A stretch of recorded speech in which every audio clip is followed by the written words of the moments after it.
à prendre votre Bible. Excusez-moi.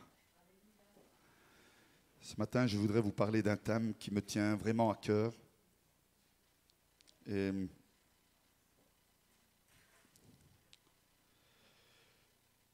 c'est important que nous comprenions les Écritures, que nous les méditions ensemble, que nous puissions réaliser l'amour et la grâce de Dieu. Bien, je vous invite à prendre votre Bible dans le premier livre de Samuel, chapitre 15, verset 22. 1er Samuel,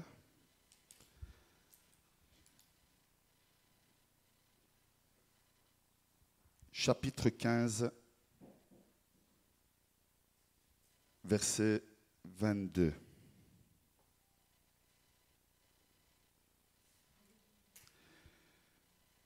Alléluia. Samuel dit, « L'Éternel trouve-t-il du plaisir dans les holocaustes et les sacrifices comme dans l'obéissance à la voix de l'Éternel ?» Réponse. Voici, l'obéissance vaut mieux que les sacrifices et l'observation de sa parole vaut mieux que la graisse des béliers. Car la désobéissance est aussi coupable que la divination et la résistance ne l'est pas moins que l'idolâtrie et les téraphins. Puisque tu as rejeté la parole de l'Éternel, il te rejette aussi comme roi. Ainsi dit l'Éternel ce matin à nos cœurs. Amen. Que le Seigneur bénisse sa parole dans nos cœurs ce matin et qu'elle soit nôtre.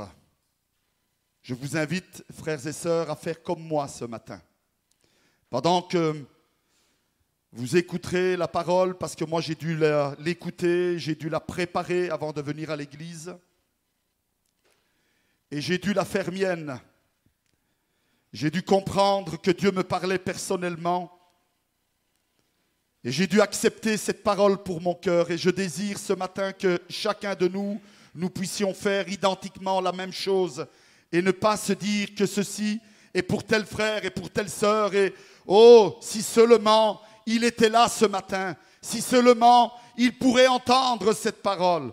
Mais si ce matin il n'est pas là, eh bien, Dieu essayera à nouveau et encore à nouveau de parler. Mais ce matin, nous sommes là. Et c'est à nous qu'il veut parler ce matin.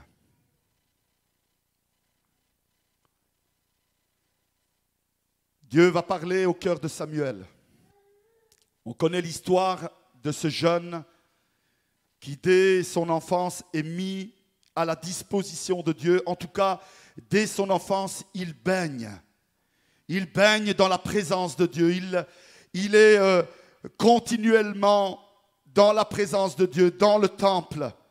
Il côtoie des ministres de Dieu, il côtoie des sacrificateurs, il côtoie des adorateurs de Dieu qui viennent dans le temple pour glorifier le nom de l'Éternel. Et il voit, il réalise, il comprend. Et un jour, Dieu lui parle. Comme de nombreuses fois, Dieu lui avait parlé auparavant, cette fois-ci, Dieu va lui dire quelque chose qui va complètement bouleverser son âme, bouleverser sa vie. Il était lui-même, alors qu'il avait ce ministère de prophète, il était lui-même au service du sacrificateur. Il était lui-même dans le temple. Lui-même, il adorait l'Éternel. Et Dieu va lui parler, il va lui dire une phrase très forte.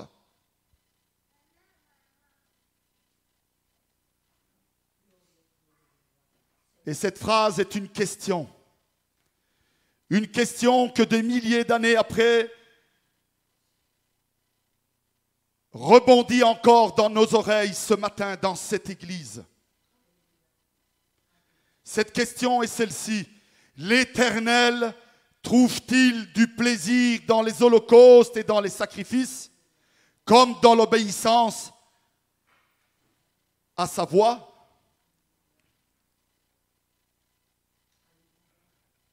Et Dieu va répondre à cette question. Il va dire que l'obéissance vaut mieux que les sacrifices. L'observation de sa parole vaut mieux que la graisse des béliers. La réponse est claire. Il ne peut y avoir de doute. Il ne peut y avoir d'incompréhension ce matin, comme il n'y en a pas eu dans le cœur de Samuel lorsqu'il a reçu cette parole.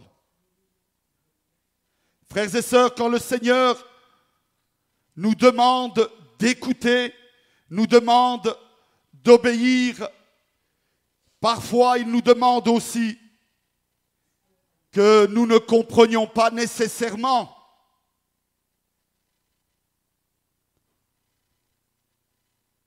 Mais il nous demande d'obéir. Il nous demande d'accepter sa volonté. Il nous demande d'accomplir sa parole. Parce qu'il s'agit de sa volonté et pas de la nôtre. Alors parfois, notre vieille nature est rebelle. Nous aimons vivre dans notre confort, dans notre commodité, dans notre train-train habituel.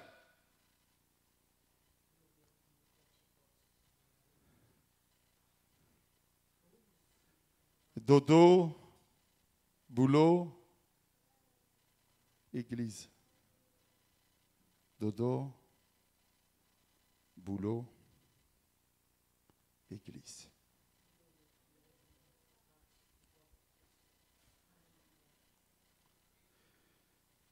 Dieu nous demande de faire, pas de savoir. Est-ce que je peux entendre un amen? Dieu nous demande de faire, pas de savoir uniquement, mais d'accomplir ce qu'il nous demande de faire. D'écouter sa voix. Dieu nous demande une obéissance immédiate. Même si nous ne comprenons pas forcément où il veut en venir. Parce que trop souvent, malheureusement, nous voulons comprendre avant de faire. Nous voulons savoir avant de faire. Nous voulons connaître l'objectif avant de démarrer. Nous voulons voir déjà la ligne d'arrivée avant de démarrer et de partir.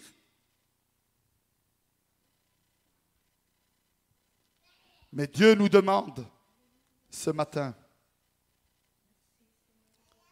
d'accomplir sa parole et pas nécessairement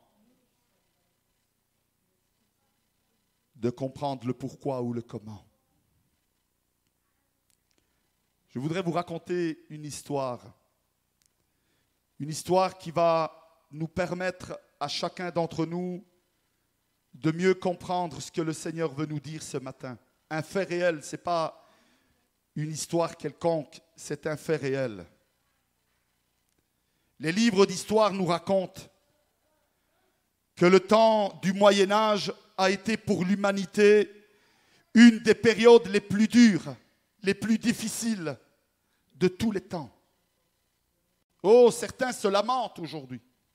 Certains expriment leur colère et leur ras-le-bol et je ne dis pas que ce n'est pas nécessaire parce que parfois nous devons faire ces choses pour peut-être se faire entendre.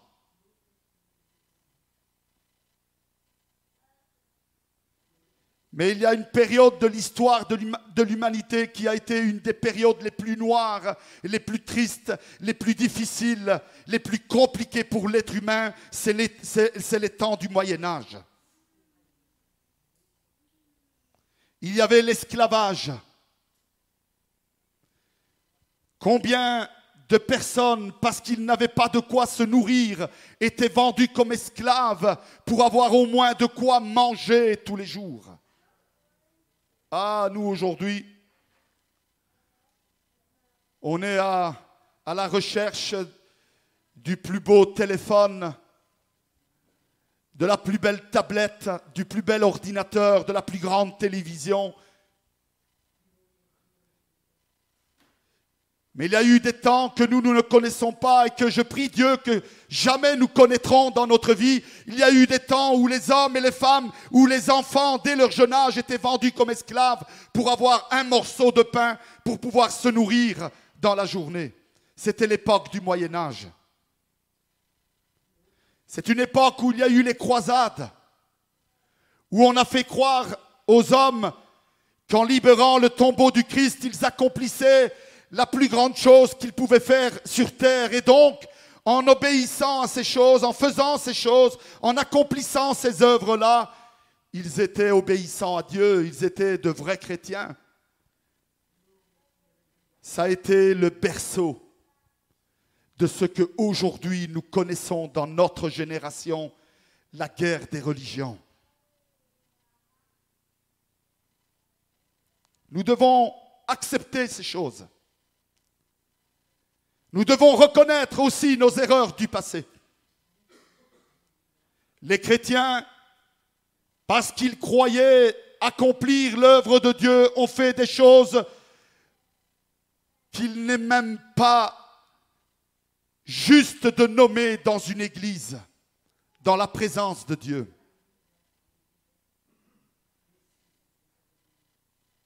Il y a eu des famines, il y a eu des maladies terribles.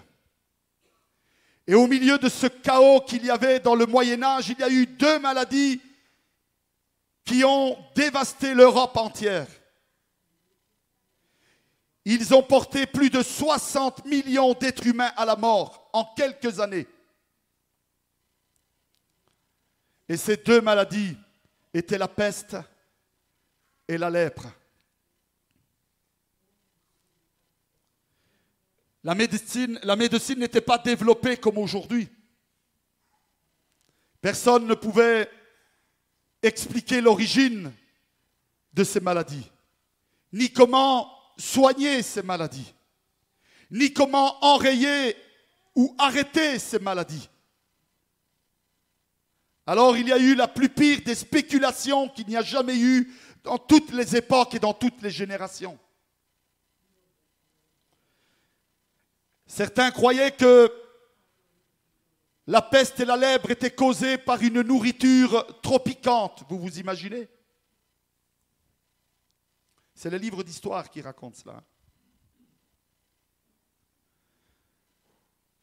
Certains croyaient que c'était causé par l'absorption d'animaux qui étaient malades.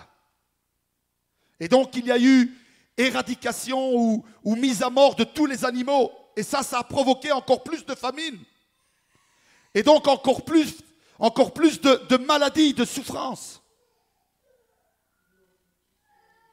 Certains ont cru que c'était une punition de Dieu. Oh, nous revoilà. Alors pendant que certains avaient crainte de Dieu et imploraient Dieu, ils disaient « Oh, toi Dieu qui es juge de l'humanité, ne me fais pas mourir !» Vous imaginez?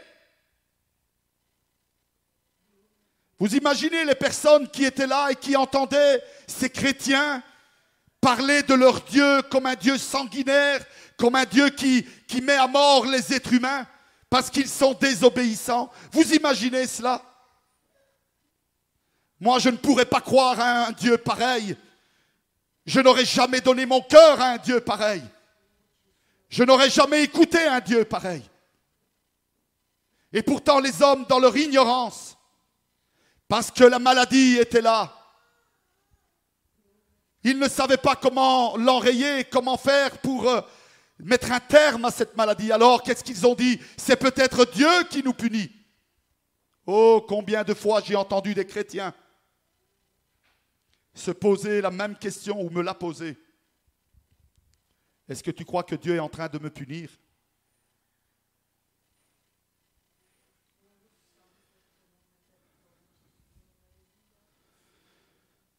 Puis il y en a eu d'autres qui ont donné un pouvoir au diable comme ils n'en avaient jamais donné auparavant. Ils ont cru que c'était des sorts que les sorcières jetaient sur les êtres humains. Ils ont exalté Satan. Ils ont donné du pouvoir à Satan. Ils ont dit que Satan avait le droit de vie et de mort sur les êtres humains. Non plus Dieu, mais Satan. Alors pour enrayer cela, ils ont dit, il me semble que cette dame là-bas, elle a des drôles de yeux. Et quand je passe, elle me regarde bizarrement, c'est sûrement une sorcière.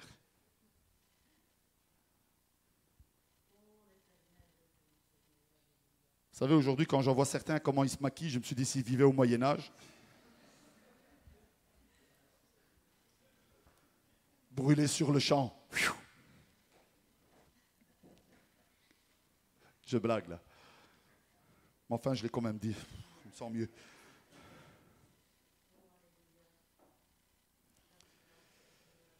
Hélas, personne ne pouvait imaginer que cela venait simplement des bactéries, des virus. Aujourd'hui, on sait c'est quoi une bactérie. On sait c'est quoi des virus, enfin, plus ou moins. Mais en ce temps-là, on ne savait pas. Alors, quel a été le moyen pour arrêter ces maladies? Écoutez bien cela. C'est incroyable, mais comme le disait une très fameuse émission, c'est vrai. Quand la médecine va jeter l'éponge et qu'elle va dire on ne sait plus quoi faire parce que les hommes et les femmes meurent, nos enfants meurent, même les rois meurent, même les grands hommes, même les hommes de Dieu meurent. Qu'est-ce qui se passe? Comment allons-nous faire? Alors certains sont retournés dans les Écritures. Et ils sont retournés lire dans le livre des Lévitiques ce que Dieu avait ordonné à Moïse au sujet de la lèpre. Et ils vont l'appliquer. Ils vont appliquer ce que disait la Bible. Les règles d'hygiène qui étaient écrites depuis près de 3500 ans. Ils vont simplement appliquer ces règles d'hygiène qui étaient indiquées dans la Bible. Ah, ils ne comprennent pas qu'est-ce que ça va leur apporter, pourquoi il faut le faire. Mais en tout cas, ils disent, si ça a marché en ce temps-là, peut-être que ça marchera aussi aujourd'hui. Et donc, ils ont appliqué toutes ces règles sans vraiment comprendre le pourquoi ou le comment. Mais ça va être la solution. Il n'y a que 150, 200 ans que maintenant on connaît ce que sont les maladies infectieuses. Et pourtant, Moïse avait déjà obéi à Dieu quand Dieu avait donné ses ordonnances pour le salut du peuple. Moïse ne connaissait rien à la médecine. Il n'avait jamais étudié cette matière et ni même eu un homme qui connaissait cette matière pour la lui expliquer. Mais il a fait confiance à Dieu. Dieu avait donné des règles, il a décidé de les appliquer. Encore aujourd'hui, frères et sœurs, c'est pareil dans l'Église. Beaucoup trop de chrétiens, et peut-être qu'il y en a parmi nous ce matin qui sont dans cette perspective.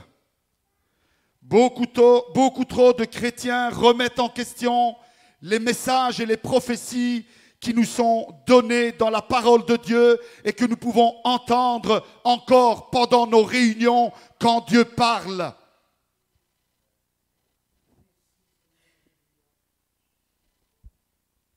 Beaucoup trop. Beaucoup trop se posent des questions. Oh, vous savez, un jour, une personne est venue me trouver et m'a dit, mais lorsqu'une personne parle en langue, La Bible ne dit-elle pas que ça doit être une autre personne qui donne la traduction du message? Et si ce n'est pas le cas, alors ça veut dire que ça ne vient pas de Dieu. Et je lui ai posé une question, mais est-ce que tu te rappelles au moins du message qui a été donné? Et la personne m'a dit non, je ne m'en rappelle pas. Des Écritures, il a voulu aller chercher et utiliser les Écritures pour les sortir du contexte afin de pouvoir dire « je n'accepte pas cette parole et je mets en doute cette parole qui vient de Dieu ». Au lieu de recevoir la parole pour son cœur et pour sa vie. Beaucoup trop de chrétiens aujourd'hui, lorsqu'ils entendent la prédication du dimanche matin, lorsqu'ils viennent aux études en semaine, ils se posent des questions. Mais pourquoi donc le pasteur parle-t-il de cela? Est-ce qu'il n'en a après moi? Est-ce que c'est parce qu'il y a eu ceci? Ah, maintenant je comprends. J'ai vu le frère et la sœur la semaine dernière. Et donc le pasteur ce matin, il est en train de prêcher sur ce sujet parce qu'il veut se venger de telles situations. Oh!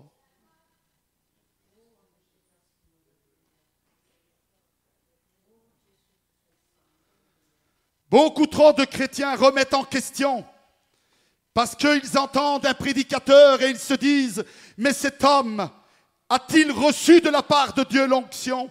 Est-ce que ce qu'il dit vient de Dieu ou bien il vient de lui-même? Est-ce que c'est des choses qu'il a appris à l'école ou bien c'est des choses qu'il a reçues dans la prière et dans le temps qu'il a passé dans la présence de Dieu? Tu veux la réponse? Si tu passes toi aussi du temps dans la présence de Dieu, tu sauras que ce qui est prêché vient du cœur de Dieu pour ton cœur, pour ton âme et pour ta vie. Oh!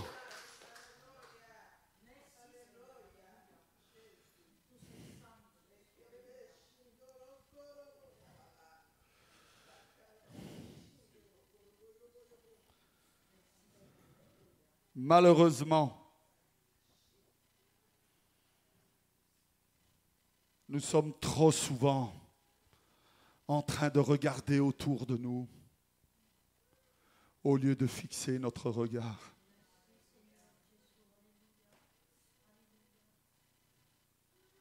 vers l'Éternel.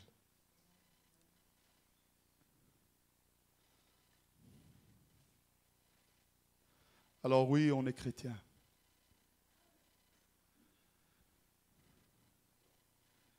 Mais combien sont heureux d'être chrétiens? Combien viennent à l'église avec un cœur amer, un cœur partagé entre la souffrance et l'envie de servir Dieu.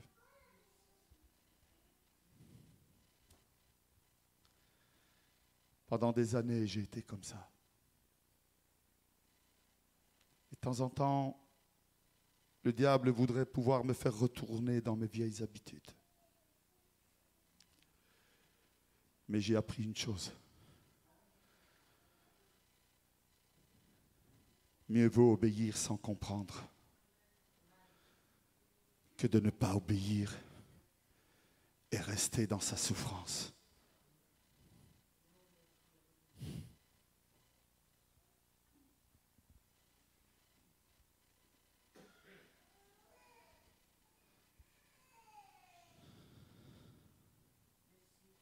Beaucoup de chrétiens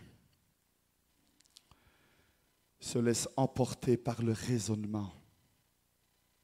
Le raisonnement, vous savez, c'est ce qui tourne dans notre tête. Ils se laissent emmener. Au lieu de s'arrêter et d'écouter ce que Dieu a à nous dire, à te dire ce matin.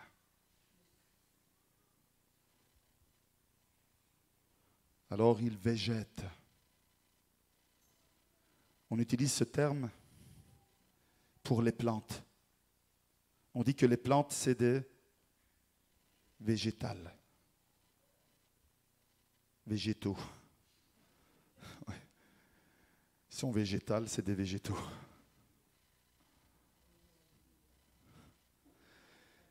Parce que la plante, elle est là. Et nous, dans notre ignorance, On dit pauvre plante. Elle ne bouge pas. Mais la pauvre plante, elle nous regarde. Et elle dit pauvre homme. Parce qu'il bouge dans tous les sens. Mais ça ne sert à rien. Moi au moins je parfume. Moi au moins je donne des fleurs. Moi au moins je grandis. Je deviens un arbre et je porte des fruits. Et toi?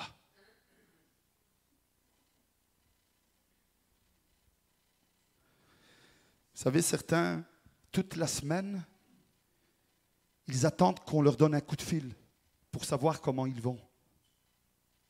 Au lieu de prendre leur téléphone et de demander à quelqu'un comment il va. Vous savez, certains, toute la semaine, ils attendent une visite. Au lieu de prendre leur voiture ou leurs souliers et d'aller faire une visite.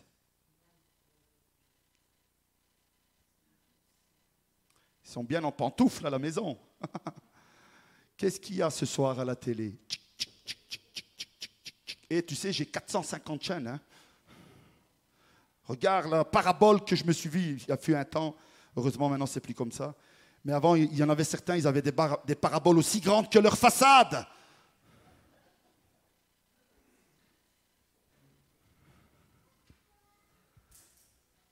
Ils avaient 4 télécommandes sur la table, une pour tel satellite, une pour tel satellite, une pour tel satellite et une autre pour tel satellite. Et ils n'étaient jamais connectés à Dieu.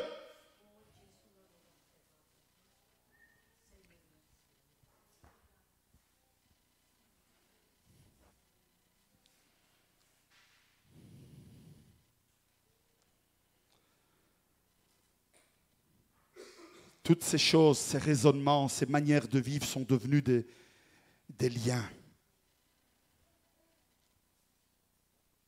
Ils n'arrivent plus à servir Dieu au lieu d'obéir à la parole de Dieu, au lieu de marcher avec Dieu. Oh, combien de temps perdu dans mon ministère.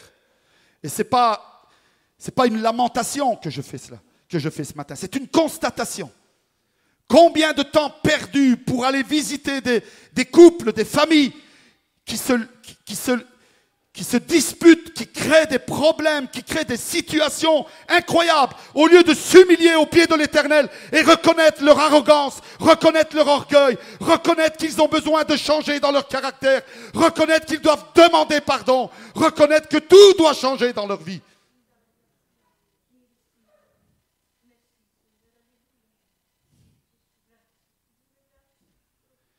Et puis il y a les malades qui attendent.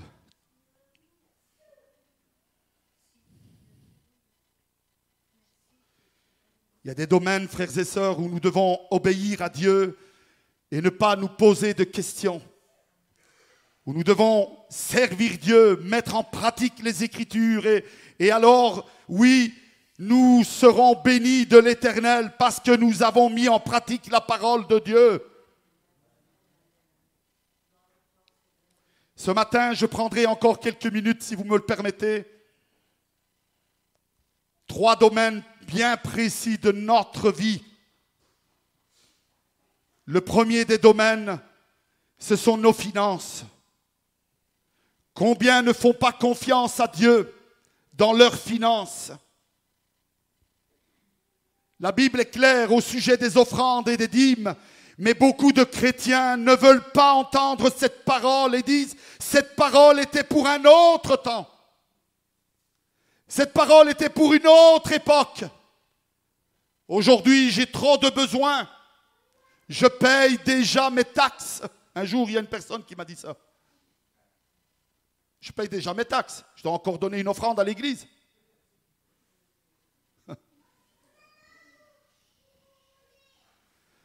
La parole de Dieu, elle est claire. Si on fait confiance à Dieu, nous lirons un verset à la fin. La Bible nous dit que si nous faisons confiance à Dieu, nous mangerons les meilleurs fruits de la terre. Et ça, c'est dans tous les domaines. Hein. Ici, je vous parle des finances. Et je pense que je vous ai déjà expliqué cela. Et je ne vous raconte pas ça pour dire, oh, le pauvre pasteur. Hein. Il y en a, quand ils me voient, dans toutes les activités, ils me regardent et ils disent, pauvre pasteur. Je me demande comment est-ce qu'elle fait sa femme, moi. Est-ce que moi, je te demande comment est-ce qu'elle fait ta femme?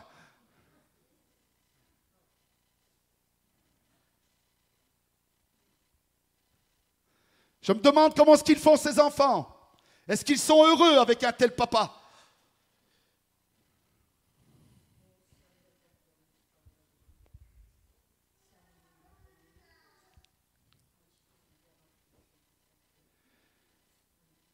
Je vous ai déjà expliqué cela. Alors que mon père était au service de Dieu, à l'âge de 49 ans et quelques jours, il va décéder pour une simple appendicite qui devient une péritonite. On était 4 enfants à la maison. Nous avons vécu de l'offrande des membres de l'Église pendant plus de 6 mois. C'est l'Église qui nous a nourris. Pendant 2-3 ans, nous avons été nourris par l'assistance sociale. Mais ma mère, tous les dimanches, le peu de monnaie qu'elle avait dans sa poche, elle nous disait, tu mettras ça dans l'offrande, tu mettras ça, tu mettras ça, et tu mettras ça.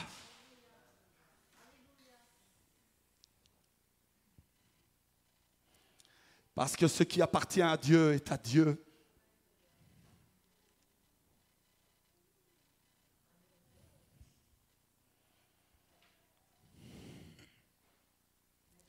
Et aujourd'hui, nous avons peur pour nos finances. Alors on verra.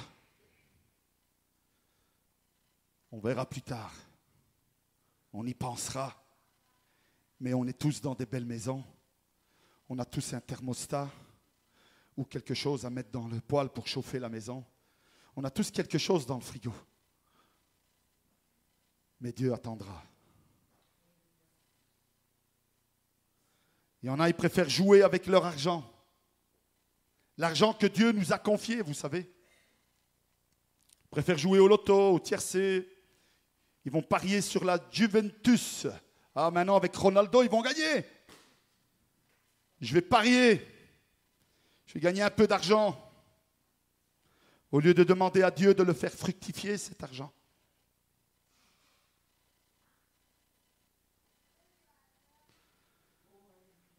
Il y a un autre domaine, c'est le moi,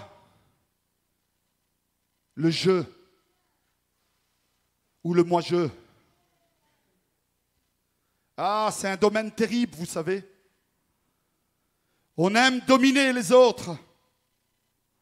On aime dire aux autres ce qui ne va pas, mais on n'aime pas entendre ce qui ne va pas chez nous. On aime montrer du doigt, mais on n'aime pas être montré du doigt. On aime médire les autres, mais on n'aime pas qu'il y ait de la médisance sur nous.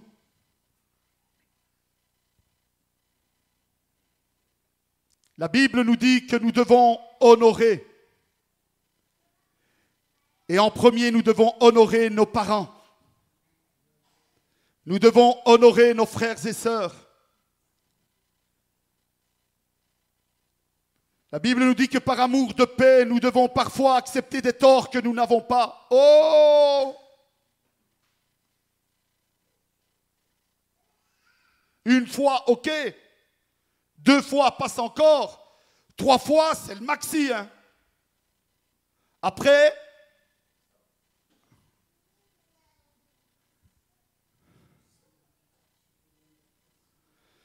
la Bible nous dit qu'il faut pardonner à ceux qui nous font du mal. Mais il y a une chose qu'on oublie en tant que chrétien. On oublie de demander pardon.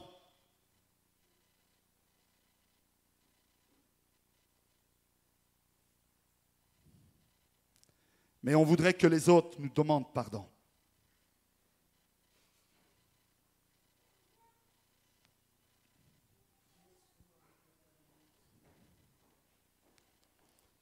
C'est dans la prière que Jésus nous a enseigné. Et puis il y a le domaine de la sexualité, l'argent, le pouvoir, le moi-je et la sexualité. Oh! Nous vivons une époque aujourd'hui où le tout est permis, le tout est normal et le tout est juste. Aujourd'hui, quand on rencontre un homme marié ou une femme mariée, c'est beaucoup plus intéressant qu'une jeune fille ou un jeune garçon. Ah! C'est le top. Nous sommes à une époque où la sexualité est débridée, totalement débridée dans les familles. Et malheureusement aussi parfois dans les chrétiens. La Bible me dit que je dois avoir des relations sexuelles uniquement dans le cadre du mariage. C'est compliqué, c'est difficile. C'est devenu inacceptable dans l'époque où nous sommes aujourd'hui. Et les pasteurs comme moi qui prêchent ces choses-là ne sont pas bien vus, ils ne sont pas aimés, mais tant pis, je le dis quand même.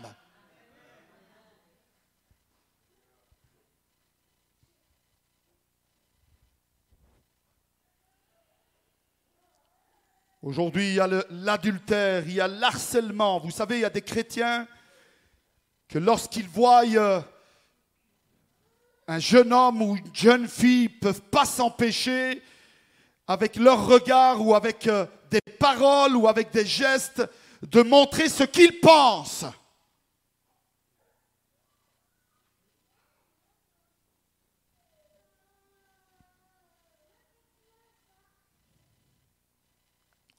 On a fait l'enterrement où on a annoncé la mort de George Bush, le père, là. Homme de Dieu, serviteur de Dieu, qui a mis sa foi en premier plan avant d'être un président des États-Unis. Et hier, je lisais un article qu'il avait les mains baladeuses. C'est impressionnant. Alors je me suis dit, c'est peut-être parce qu'il avait 94 ans et donc il était devenu un peu sénile, ça peut arriver. Mais il paraît que déjà depuis le temps où il était président, il avait les mains baladeuses. Mais c'était un homme de Dieu.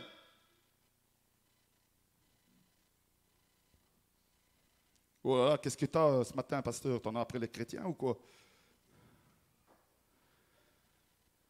Tu as décidé de ne plus être chrétien?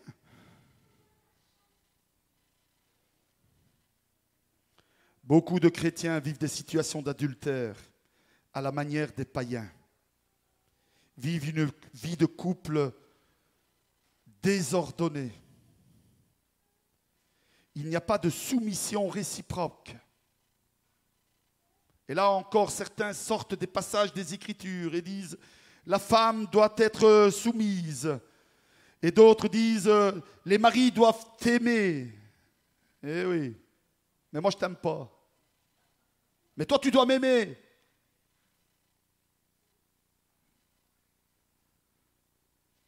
C'est désordonné.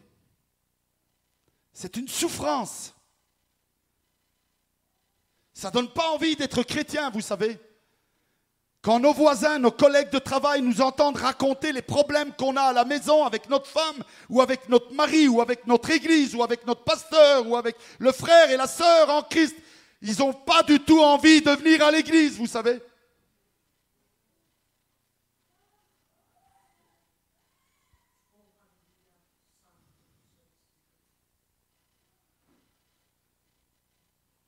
Il faut accepter la parole. Et quand nous acceptons les Écritures, il se passe des choses dans notre vie. Si j'aime mon épouse va montrer de l'amour pour moi parce qu'elle sait qu'elle doit m'aimer aussi. Elle sait aussi qu'elle a sa place dans la famille et qu'elle doit laisser sa place à son mari aussi dans le couple. Mais nous, en tant que mari, nous devons aussi laisser la place à notre femme dans le couple. Et pas régner en maître. Nous devons apprendre, frères et sœurs, à obéir aux Écritures. Et quand nous obéissons aux Écritures, la parole de Dieu nous dit que nous mangerons les fruits meilleurs de la terre. Dieu bénira notre vie. Si nous soumettons notre moi, notre je à Dieu, Dieu bénira notre vie. Si nous soumettons notre vie familiale, sexuelle dans les mains de Dieu, Dieu bénira ma jeunesse, mon couple, ma vie de famille. Si je soumets mes finances à Dieu, Dieu bénira mes finances et ma vie. Je mangerai les meilleurs fruits.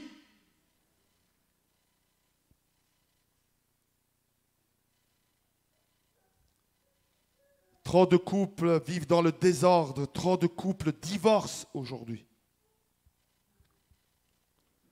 Obéir, c'est croire que Dieu ne se trompe jamais. Il fait toujours le meilleur choix, il prend toujours les bonnes décisions. C'est ça, obéir. Quand on obéit à Dieu, nous sommes convaincus que Dieu ne se trompe jamais. Même si je ne comprends pas très bien ce qu'il me demande, j'obéis. Même si ce n'est pas très clair pour moi, j'obéis.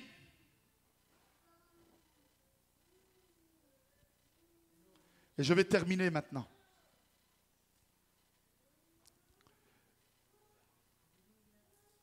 Jeudi, à l'étude, nous avons parlé de comment connaître la volonté de Dieu.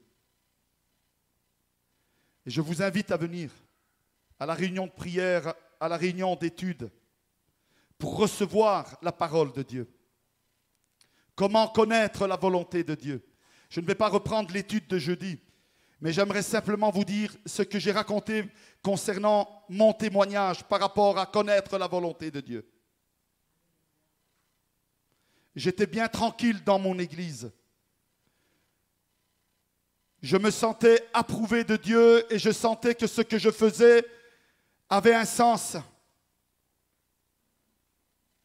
Et puis Dieu vient bouleverser le futur de toutes ces choses. J'étais le membre qui habitait le plus près de l'église et encore maintenant, j'habite pas très loin de l'église, d'où je proviens. Je pouvais aller à pied à l'église. Et puis Dieu vient bouleverser totalement cette commodité dans laquelle je me trouvais, cette vie dans laquelle je me trouvais. Il a fallu 6 mois pour que j'accepte de prier, pour demander quelle était la volonté de Dieu par rapport à l'appel au ministère pastoral. Et je me rappelle d'un moment très fort que j'ai vécu quand finalement j'ai dit « Seigneur, je me rends à toi, j'arrête de te faire résistance, je veux t'obéir, je ne sais pas où je vais, je ne sais pas ce que je vais faire, je ne sais pas ce qui m'attend, mais je décide de t'obéir. » Et Dieu a bouleversé totalement ma vie, mais ce n'était pas suffisant, vous savez. Alors que j'étais tranquillement dans cette église, Dieu me fait sentir le besoin de me former encore plus au niveau de l'école biblique. Et pendant que je suis pasteur de l'église, pendant que je travaille tous les jours dans une entreprise, Dieu me met dans mon cœur d'aller à l'école biblique tous les jours. Et quand je partage ça autour de moi, les personnes me disent « Mais comment tu vas faire? Tu es fou !» Jamais ton employeur acceptera. Et pourtant, Dieu va ouvrir les portes. Et pendant 3 ans, et vous l'avez vu, ceux qui étaient là à ce moment-là, pendant 3 ans, j'ai fait l'église, le travail et l'école biblique à temps plein. Et comme si ce n'était pas suffisant, quand l'école biblique se termine, Dieu met devant moi une autre porte. Une porte que je n'ai pas du tout envie d'ouvrir. C'est une deuxième église. Ah, ça va changer les habitudes, ça. Les beaux repas du dimanche à midi avec la famille. Les bons barbecues du dimanche après-midi. Les bonnes promenades. C'est terminé tout ça. C'est terminé de passer 4 jours la semaine à la maison, en soirée. C'est terminé de prendre du temps pour tout ce qu'on a envie, parce que le temps, il faut le donner à Dieu. Et je n'ai pas envie de le donner à Dieu. J'en donne déjà assez. Mais Dieu me demande d'obéir. Et j'obéis sans comprendre, sans connaître.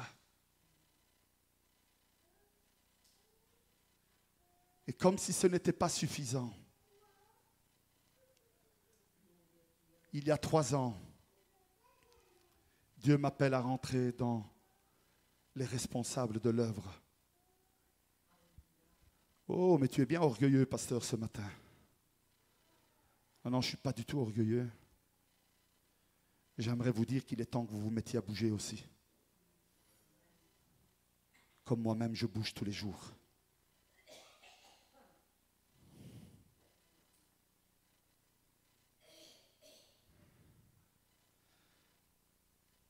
Et vous savez quoi? Dieu me donne les finances. Dieu me donne les moyens financiers. Dieu me donne la joie de marier mes enfants. Dieu me donne la joie de leur donner ne fût-ce qu'une maison pour habiter. Dieu me donne la joie de voir toutes ces choses. Et pas parce que je travaille 20 heures par jour pour gagner de l'argent, mais parce que j'ai décidé d'obéir sans comprendre. Alors si vous ne comprenez pas, ce n'est pas mon problème. Si vous n'acceptez pas mon ministère, ce n'est pas mon problème. Demandez à Dieu.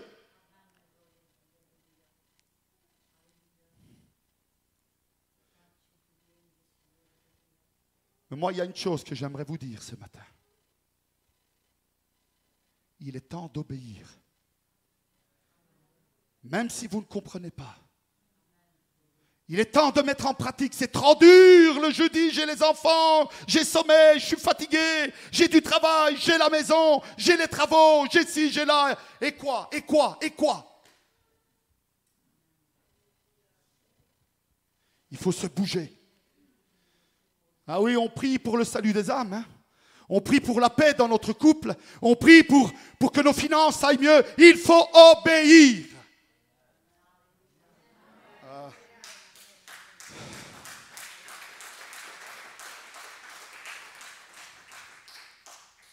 Oui, je sais, c'est dur d'applaudir hein, à quelque chose qu'on a du mal à accepter. Mais moi aussi, j'ai eu du mal à accepter.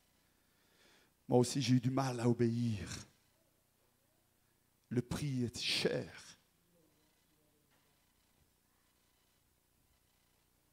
Mais il faut obéir. Alors on va le lire ce passage ensemble et on terminera dans la prière. Ésaïe,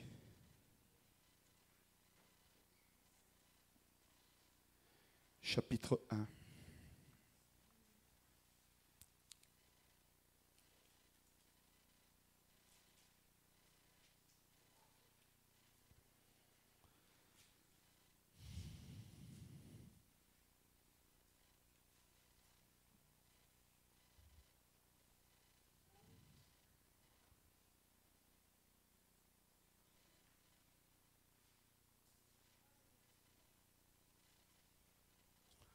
Verset 15.